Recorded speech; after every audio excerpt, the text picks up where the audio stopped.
Estamos hablando de los mismos medios periodísticos que inventaron los 8.321 varados de Formosa, ¿no? Son los mismos que te decían que en Buenos Aires las clases eran normales. Ministro de Educación de la provincia de Formosa, doctor Zorrilla, buenas noches. Buenas noches. Lo invité a ver una película. Sí, de terror la película. De terror, ¿no? De terror.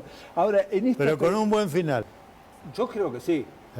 Yo creo que sí, por eso, la victoria del El pueblo monstruo no formoso, era tal monstruo. No, parece que Cachorrito. nos asustaron con el cuco y corríamos ahí. Ahora, en esta película, doctor, en esta película de este año, que va a quedar en los anales de la historia de la humanidad, y los formoseños algún día, algún chico travieso, entrará en las redes y buscará a ver cómo nos comportamos cada uno de nosotros en este momento de pandemia, ¿no? ¿De qué lado estuvimos de la vida? ¿Del lado bueno o del lado malo? Tratando de encontrar algo. Desde la educación, ¿cómo fue para usted? Porque tampoco usted tuvo experiencia de trabajo en pandemia. No. Hace un tiempito estábamos tratando de recordar qué pandemias pasamos.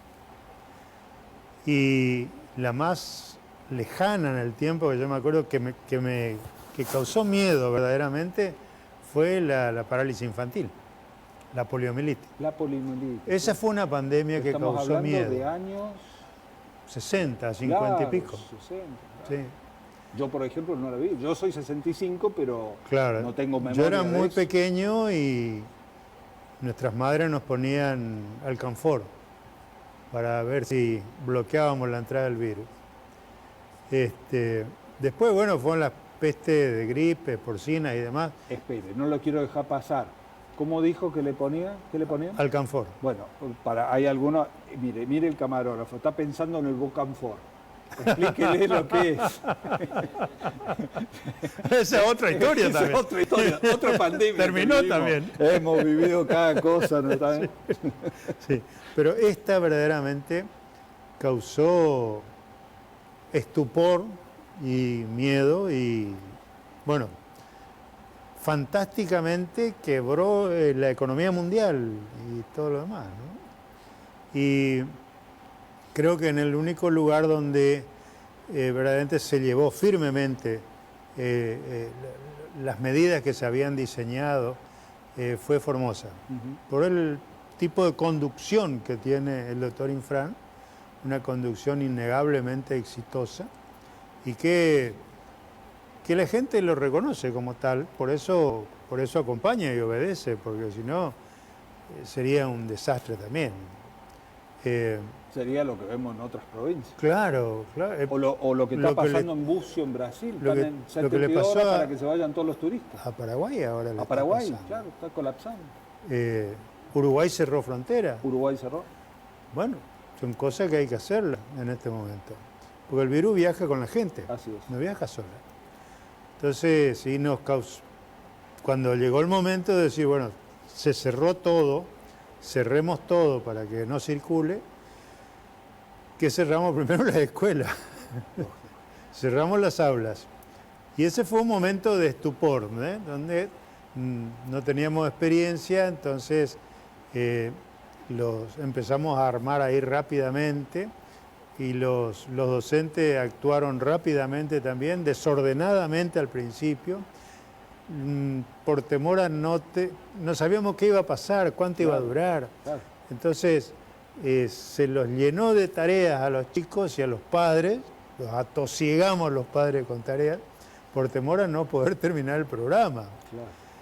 Después se fueron tranquilizando los colegas, los docentes, nosotros fuimos ordenando y se armonizó todo, se tomaron las medidas. Se llama la nueva normalidad. Claro, ya empezamos a perder el miedo, empezamos a utilizar sistemas como la red de medios de la provincia, que ayudó muchísimo, se armaron todos los programas que había que armar y nosotros ya veníamos trabajando con una forma de organizar la educación en el trabajo por proyectos integrados. Se ve más en la secundaria. En primaria es así, en primaria se trabaja con proyectos integrados, pero en secundaria se abre y se trabaja muy separadamente. Nosotros empezábamos ya a modificar el sistema tomando no por año, sino por ciclo, es decir, cada ciclo de 3 años que tiene sus características comunes, entonces trabajan ahí, y uniendo, formando áreas del conocimiento, donde van diferentes materias, pero que confluyen en un objetivo común. El área social, el área natural, matemática va sola, lengua va sola. Entonces, empezamos a trabajar con proponer a la gente proyectos integrados. ¿Y los alumnos cómo respondieron a eso? Respondieron muy bien. Y después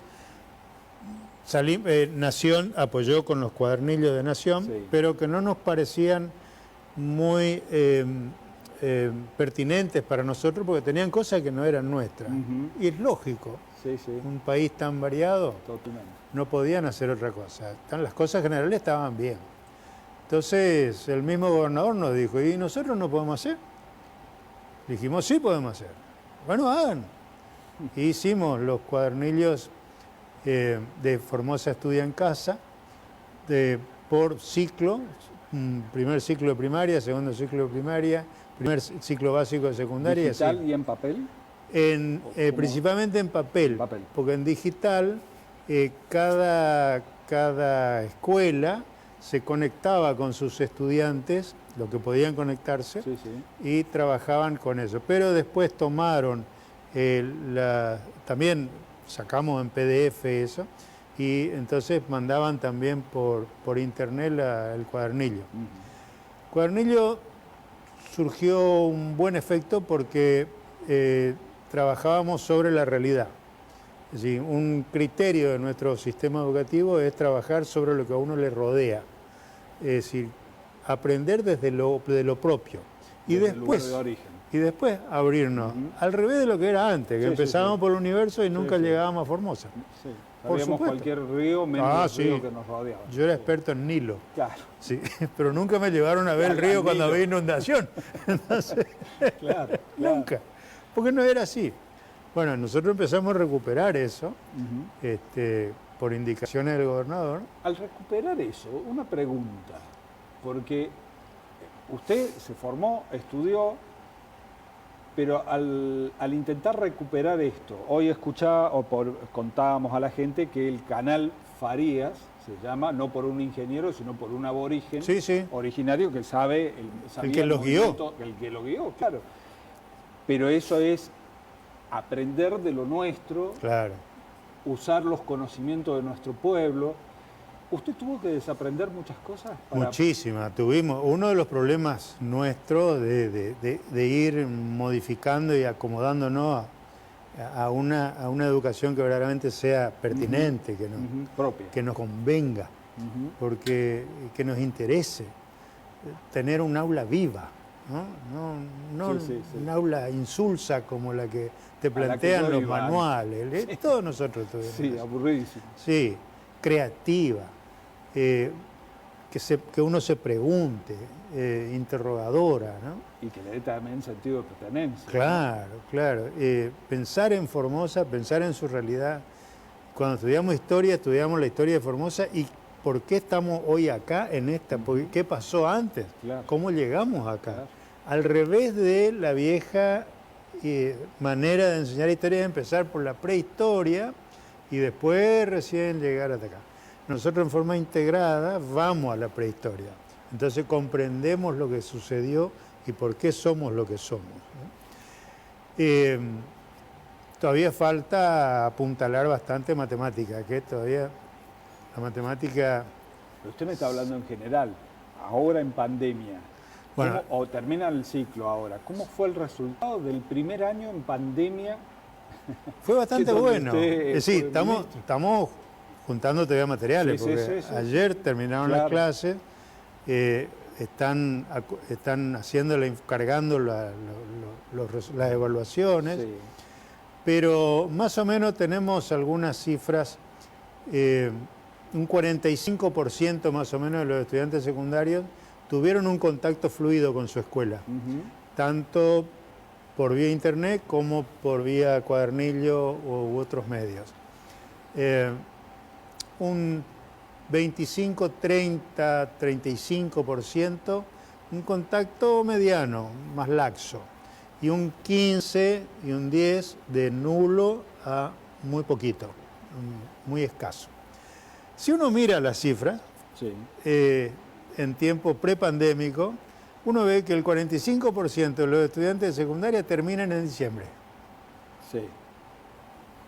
Rinden toda la materia o no rinden, pero las aprueban. Se terminó en Se terminó en 45%. Un 35% más o menos aprueba en marzo, abril, y un 10-15% repite. Y el que repite también tiene un sistema que no abandona a su grupo, Claro. sino que las materias que ya aprobó ya no las cursa, ya la aprobó. Entonces refuerza lo que no aprobó y va acompañando a su grupo en las materias que los otros están cursando. Como que no se desarraiga eso. Claro. Entonces va teniendo tiempo de acomodarse nuevamente. Es decir que eso da la pauta de que lo virtual o semipresencial funcionó. Funciona. Y está funcionando. Y además tiene un sistema que nos ha permitido hacer algunas modificaciones que dentro de la didáctica y de la organización institucional que estábamos haciendo desde hace rato. Ahora, usted tuvo que agarrar, se vino la pandemia, ponerse a planificar cómo va a ser el año, ir aprendiendo en el camino, porque Sí. todos, desde los periodistas, todo el mundo, todos tuvimos que ir aprendiendo a cómo convivir con a todo inventarnos. esto, a reinventarnos, Sí. exactamente, reinventar la vida.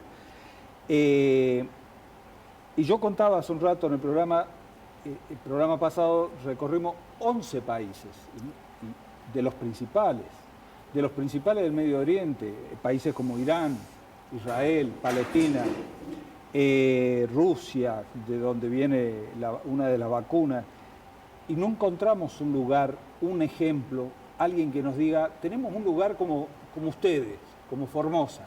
No lo encontramos. Formosa es un ejemplo internacional en estos momentos.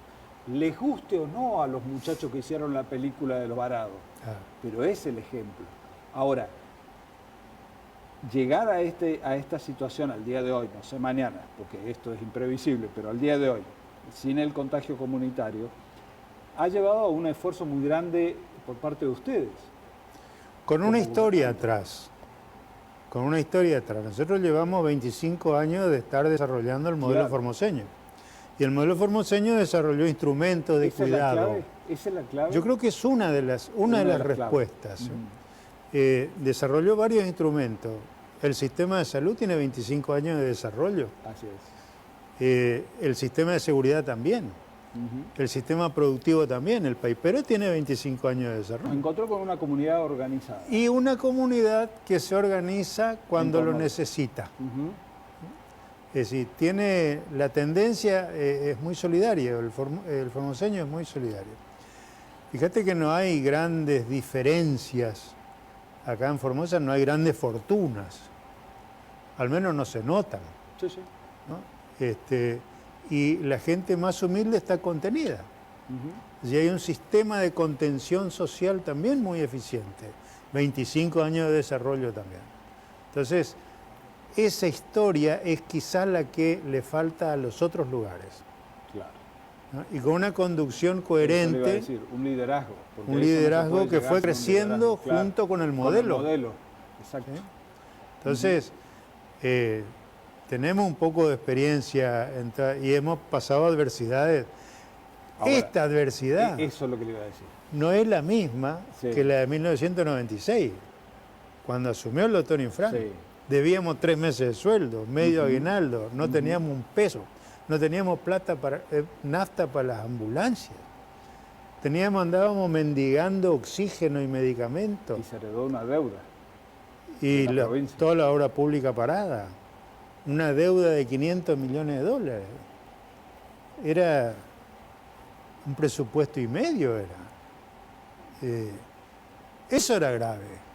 Pues no sabíamos ni cómo yo me acuerdo que íbamos por los barrios y veíamos los jóvenes, era una tristeza, porque veíamos los jóvenes sentados bajo los árboles tomando tereré sin nada para hacer. Ninguna expectativa. Y nosotros planteábamos, muchachos, vamos a hacer algo. ¿Y qué vamos a hacer? Y no teníamos respuesta tampoco. ¿Qué iban a hacer? Si no había forma. Entonces, esto de ahora tiene mucha ampliación por los medios, ¿no? Sí, sí, sí. Por Ahora, la parte, porque esas cosas no se veían en el 96. Claro, claro. Ahora, doctor, se logró hacer todo. Yo me acuerdo, perdón, Sí, sí. me acuerdo que la gente en los barrios pinchaba los caños del agua y hacía pocitos al lado para que el agua gotee, junte, y ahí juntaban para llevar a la casa. Pero porque el agua no le llegaba a la casa. Exacto. Nos hemos olvidado que en los barrios populares, Sí. incluso donde yo vivía, no había agua y estaban los tanques de agua y había que ir con los baldes a buscar agua. Claro. Bueno, claro, habrá chicos que dirán, bueno, no, pero eso es hace mucho. 25 años.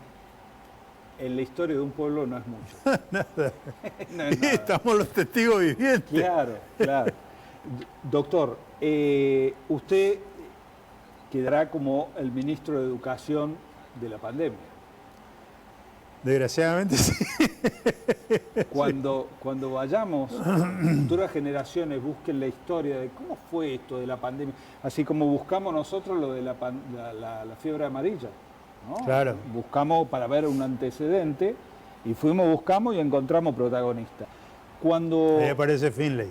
claro, ahora, cuando aparezca el nombre de Zorrilla en educación, con determinados rendimientos educativos en la provincia de Formosa, y vemos a Larreta con determinados indicadores, la historia va a juzgar.